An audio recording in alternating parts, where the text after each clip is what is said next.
En Capital Intereconomía, el consultorio de bolsa.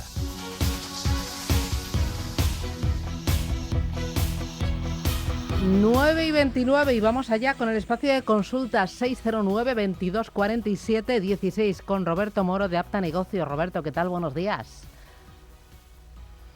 Hola, Roberto. buenos días, ¿qué tal? Oye, muy bien. Sí, ¿se me oye? Sí, fenomenal. Oye, el mercado, suelo, ¿dónde ves el suelo? ¿Qué te dicen los gráficos? Bueno, suelo es donde han empezado a rebotar, y digo empezado porque no sé si va a continuar o no, donde han rebotado los índices americanos, ¿no? Pensemos que, por ejemplo, el Nasdaq 100 ha ido a buscar en el conjunto de la corrección que lo ha llevado a los 16.500, bueno, 16.600 puntos. Pensemos que ese es el nivel que se corresponde con el 50% de corrección proporcional de toda la subida desde octubre de 2023. Lo digo porque, y es un tramo al que está corrigiendo también el SP500, que se encuentra también en el 50% de ese mismo movimiento alcista. Y bueno, no, está incluso, sí, en el 50%, perdón, en el 0,618% de ese movimiento desde octubre del 23. Es decir, que esto es una corrección de largo plazo, a mí no me cabe ya ninguna duda, ¿no? Y no tengo ni idea de cuáles son los niveles que se podrían alcanzar. A ver, si hablamos del SP500 y se pierden los 4.850 que fueron los mínimos de hace dos jornadas, cabría pensar en un movimiento que fuera a buscar el inicio de ese movimiento, por lo tanto en la zona de 4.090. Fíjese el guantazo que nos quedaría por ver, prácticamente un 25, un 30%. Sí, sí, o sea, una barbaridad. Todo esto hablando técnicamente, evidentemente, para eso tiene que suceder que se pierdan los mínimos de hace 3 del día 4. Eso es lo que podría perfectamente suceder. En tanto que en Europa yo estaría muy pendiente de los niveles mínimos que ha dejado también el DAX, primero porque se ha sujetado en el en el 50% de esa misma subida de octubre del 23. Como ve, todos los mercados están corrigiendo prácticamente al mismo tramo. Es más, me preocupa más el aspecto técnico de los europeos por el hecho de que han caído del tirón, en tanto que los americanos lo han hecho en un zigzag, ¿no? ABC, perfecto, aquí no, lo cual sugiere la idea de que no hemos visto los mínimos, ¿no? Pero a ver, yo estaría muy pendiente en Europa de los mínimos en 19.000 del DAX. Estupendo. Si se pierde, pues probablemente a buscar los 18.000 y, ¿por qué no, niveles sensiblemente inferiores en función de lo que hagan los índices americanos. Muy rapidito, Roberto, me interesa oro a modo de titular y voy con oyentes que tenemos mucho. Hoy agilidad. Pues nada, alcista y uno de los pocos subyacentes que transmiten la sensación junto con el euro, por ejemplo, o cortos en dólar, porque se han roto además resistencias. Bueno, pues el oro igual ha superado en precios de cierre la zona de 3.200 por poco. Está ahí, pero yo no creo que quien compre oro, incluso a estos niveles, se vaya a equivocar gran cosa. No lo creo. Vale. Voy a ir con los oyentes. Hay muchas dudas, muchas consultas, audio, llamadas directas. El canal de YouTube de Radio Intereconomía a su disposición. Empiezo con nota de voz. Muy buenos días, mi nombre es Carlos, llamo de Almadén, provincia de Ciudad Real. Dos opiniones, por favor. Estoy en Iberdrola en 14.05. Nos quedamos a corto plazo, me quedo, se quedaría el señor analista. A ver si tapa ese hueco que tiene entre 14.80 y 15. Por cierto, tapar un hueco es meterse en la parte alta del hueco, ¿verdad? Irse hacia 15, no quedarse en 14.80. Es así, ¿verdad? Muy más o bien. menos, lo tengo controlado esto, pero a veces dudo.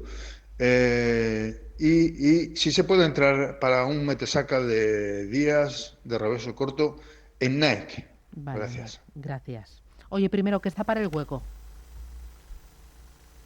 ¿Qué es lo que, sobre qué Ah, empresa estaba hablaba de hablando? tapar el hueco. O sea, ¿qué es? O sea, ¿eso lo Sí, utilizáis vosotros, esta expresión?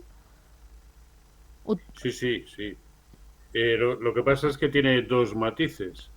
Están aquellos que consideran que un hueco queda cancelado con el hecho de ser rellenado y otros que opinamos que debiera hacerlo con precios de cierre, ¿no? Sobre todo aquellos que le dan mucha importancia a los precios de cierre y ese, por ejemplo, es mi caso, ¿no? Pero ambas opiniones son válidas. Es decir, que ese hueco pues Vale, sea rellenado o cerrado, vale. ¿vale? Pero ¿de qué compañía estábamos hablando? Porque me llegaba Sí, con eco y sí, no... Iberdrola, Iberdrola. Ah, Iberdrola. Vale, pues vamos a ver.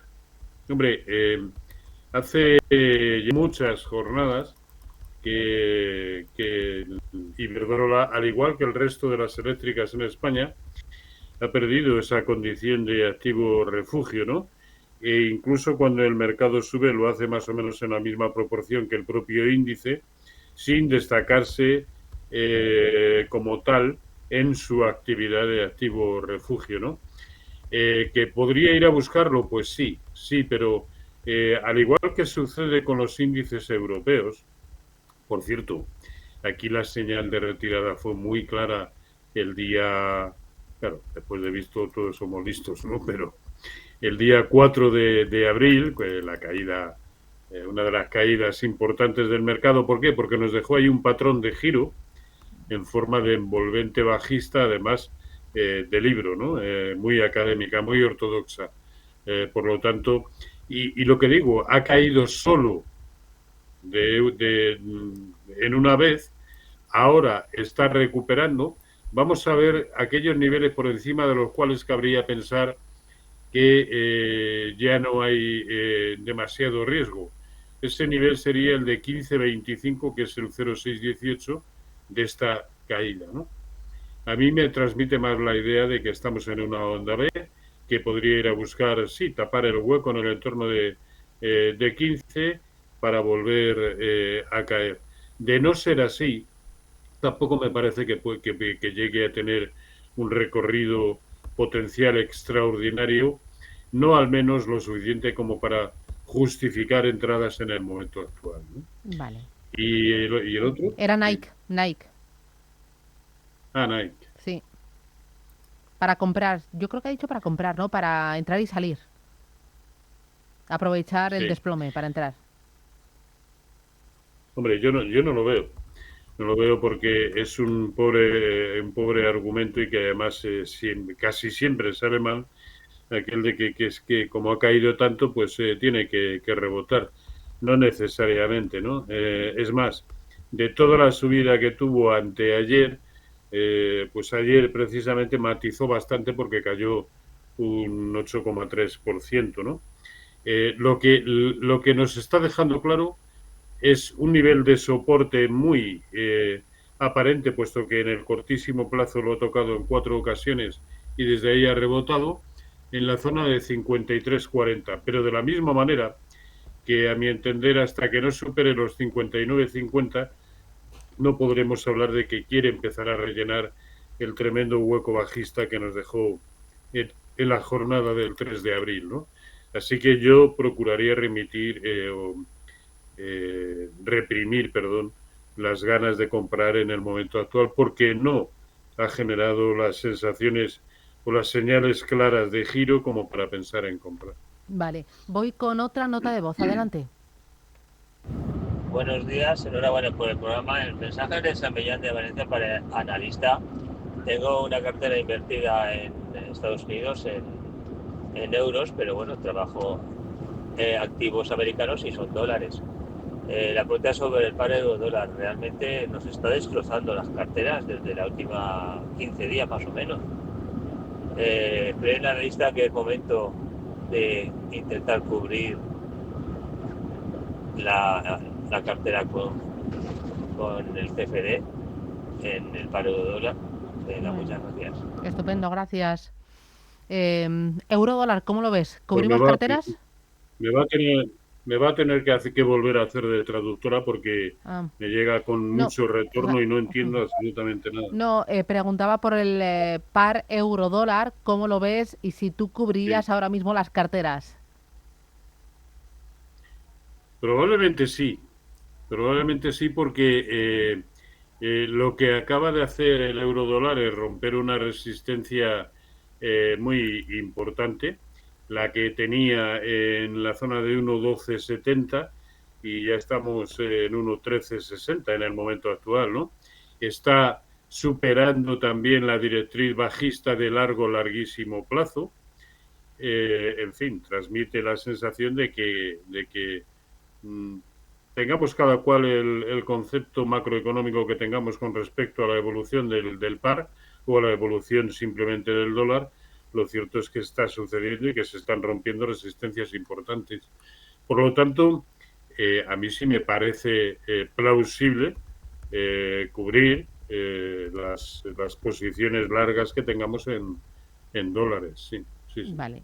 Sí, porque, a ver, ahora estaríamos hablando de un siguiente objetivo en el entorno de 1.1570, que ya de por sí, sin más, justificaría el hecho de tomar esa decisión. Vale. Voy ahora con José Javier. Buenos días. Hola, buenos días, Susana. Gracias por llamarme y nada, enhorabuena por el programa. Y un saludo para el señor Roberto Moro. A ver, mis preguntas es, tengo IAG compradas a 2.90, hay que me dé soportes y resistencias, a ver, no sé si deshacerme de ellas. Y luego Mafre compradas también a 2.80. A ver, también soportes y resistencias. Mafre, ¿vale? ¿y el primero que había dicho? IAG. IAG, vale, que no lo había apuntado. Eso Vale. es. Muy bien, pues gracias. Vale, que me diga... Soportes Venga, y resistencias. ustedes. Muy bien, gracias, José Javier. Bueno, ya los tienes, una aseguradora, una aerolínea, las dos. ¿Cómo lo ves? ¿Qué te dice el gráfico? Bueno, IAG ya hace tiempo que transmite sensación de que hay que estar fuera, o al menos fuera desde el lado largo, desde el lado comprador, ¿no? En precios de cierre aún está aguantando, e incluso, bueno, no, porque el día en cuestión de la caída importante se fue a 2.60, 2.61 en precios de cierre. Y eso es ya estar muy por debajo del máximo nivel de corrección proporcional de Fibonacci, el último gran impulso que nació en agosto del 24, que fue el tramo al que en primera instancia corrigieron todos los índices americanos y que ya evidentemente se los ha pasado por el forro, a la baja, por supuesto. En previsión de que pudiera suceder algo similar, bueno, yo estaría con las orejas muy tiesas. Me da la sensación de que lo que hemos vivido ha sido una recuperación que lo llevó en máximos intradiarios a 3.19, pero que acabó cerrando en 2.87 y ya lo tenemos en la jornada de hoy por debajo de ese nivel que nos dejó ayer, por debajo de la media móvil de 200 sesiones, en fin, o en precios de cierre en el cortísimo plazo se aguanta por encima de 2.82, pues yo sí tomaría la decisión de deshacer posiciones incluso en el momento actual, y me parece haber entendido que las pérdidas no serían tales o importantes, o incluso puede, no me acuerdo del precio que ha dicho, 2.90 creo que ha dicho, bueno, pues sería más que asumible, ¿no? Así que sí, mucho ojito con el nivel actual, ¿no? Vale. Y el otro era Mafre, ¿verdad? Mafre, la aseguradora. A ver cómo lo ves. También nos preguntaba por lo mismo, soportes y resistencias. Bueno, el soporte nos lo dejó claro más o menos en la tangencia también con la media de 200 sesiones y como casi siempre en el corto plazo, por lo que sucedió el día 8 de abril, pero estamos hablando de la zona de 2.40, claro, estamos en 2.76, ni de lejos, a mi entender, hay que dar lugar a que suceda eso y a que llegue a esos niveles, ¿no? El origen del último hueco, concretamente el de anteayer, lo tiene en la zona de 2.61. ahí es como máximo donde yo situaría el stop, porque en el fondo y por el hecho de haber generado ese hueco alcista, también se convierte en un soporte importante, ¿no? Y la resistencia pues es la que estableció ayer en máximos intradiarios, que por otro lado fue la apertura, lo cual es un movimiento feo porque dejó al final una vela negra bastante importante, y esa resistencia es la zona de 2,93. Bueno, yo estaría más pendiente en el contexto actual de soportes que de resistencias, a no ser que Trump diga otra cosa. Claro, todo depende de Trump, ¿no? Vamos, ahora mismo es indudable, ¿no? De Trump, de la posible reacción. Sí. Bueno, es que son tantos factores a tener en cuenta que... Es así. pero vamos, sí, el desencadenante de cualquier cosa, para mal o para bien, por desgracia, hasta ahora más bien para mal, Muy bien. es este Boca Chanclas. Muy bien. Sí. Voy con otra nota de voz. Adelante. Buenos días, desde La Rioja. A ver, referente a esta compañía de las Nasdaq, os digo el RCAT, RCAT. A ver cómo veis si se podría ¿Ha invertir. dicho CRK? Tuvo una bajada ayer de un 22%. Muchas gracias. ¿Ha dicho CRK?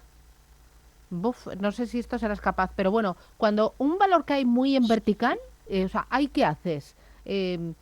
¿No te metes? ¿Aprovechas la caída? No. El hecho de caer mucho indica que, de momento, que está mal. Y mientras no vea una señal de giro, no veo motivos para comprar, ¿no? Porque lo que cae es susceptible de seguir cayendo, al igual que lo que sube, pero vamos, con el RIC que me ha dado, yo no he sido capaz de encontrar nada. Yo he tomado RKAT y no me sale nada. RCAT. Pero bueno, o sea, más allá del valor, lo que me interesa es, si tú ves que algo cae muy en vertical, ¿qué haces? Pues si estoy dentro, apretar el culo, perdón por la expresión, quiero decir, ver hasta dónde ha llevado la corrección, ver si se ha detenido en algún nivel de soporte, y no solamente por ser un soporte horizontal, sino porque sea un nivel de corrección proporcional importante al último impulso, porque sea la base de, yo que sé, de una formación triangular, o que genere ahí una especie de doble suelo que en principio sería doble mínimo. Es que son muchos factores a tener en cuenta y a analizar con cada una de las herramientas que nos proporciona el análisis técnico. Pero que el hecho de caer a plomo, como nos dice que ayer cayó un 22%, de por sí no significa más que el título está mal o muy mal. No que tenga necesariamente que rebotar porque haya caído mucho. Vale. Voy con consultas a través del canal de YouTube de Radio Intereconomía. Se me agolpan aquí. Una de ellas, Mesalín, dice: ¿qué podría decir de Banco Sabadell? Acabo de entrar y no sé si he hecho bien. Sabadell. Bueno, yo creo que lo está haciendo en territorio de nadie, ¿no? Pensemos que en precios de cierre el mínimo que nos ha dejado tras estos días tan convulsos es en la zona de 2,17, y que su resistencia más que notable la tiene en 2,70. Estamos en 2,37. No voy a decir que equidistante de ambos niveles, pero por ahí le anda, ¿no? Yo ahora mismo no sería capaz. A ver, en el corto plazo, ¿qué es lo que ha hecho de malo?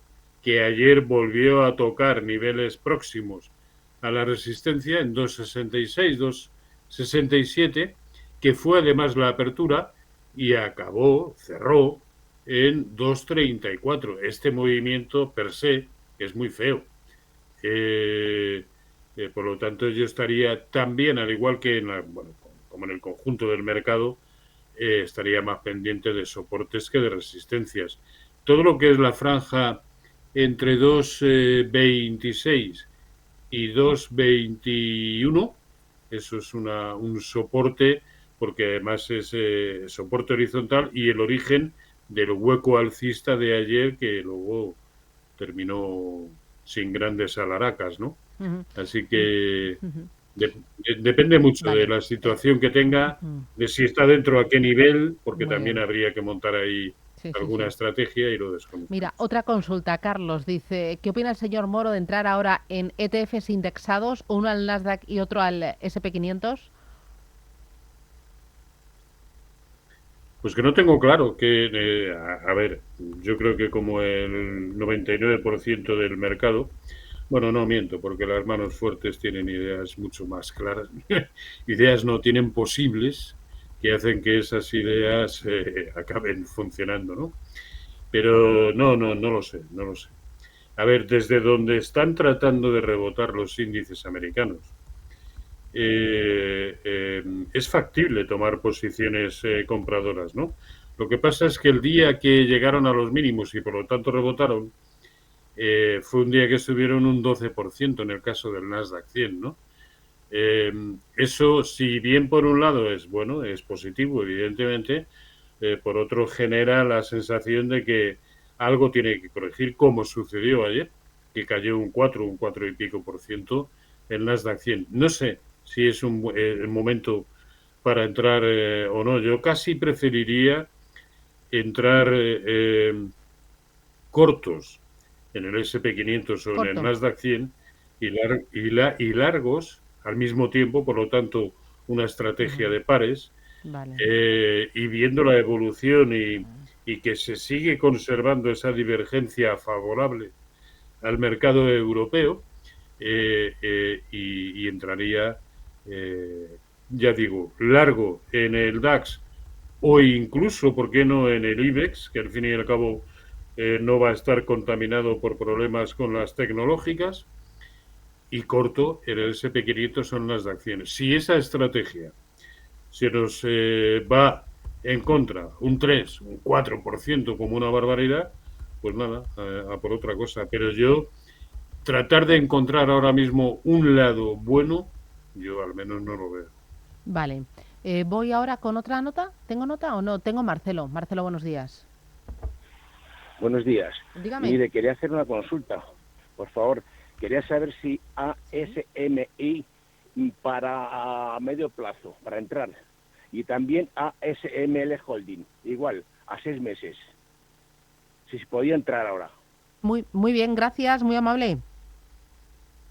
¿Lo ves para entrar, Roberto? Bueno, si ya de por sí el largo plazo siempre ha sido un misterio para mí y una forma de proceder que nunca me ha gustado, en el contexto actual, pues mucho menos, ¿no?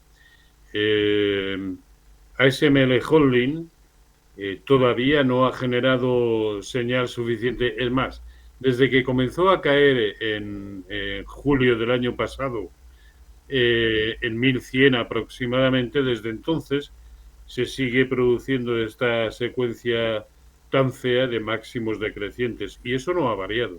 Eso solamente cambiará con precios por encima de 740.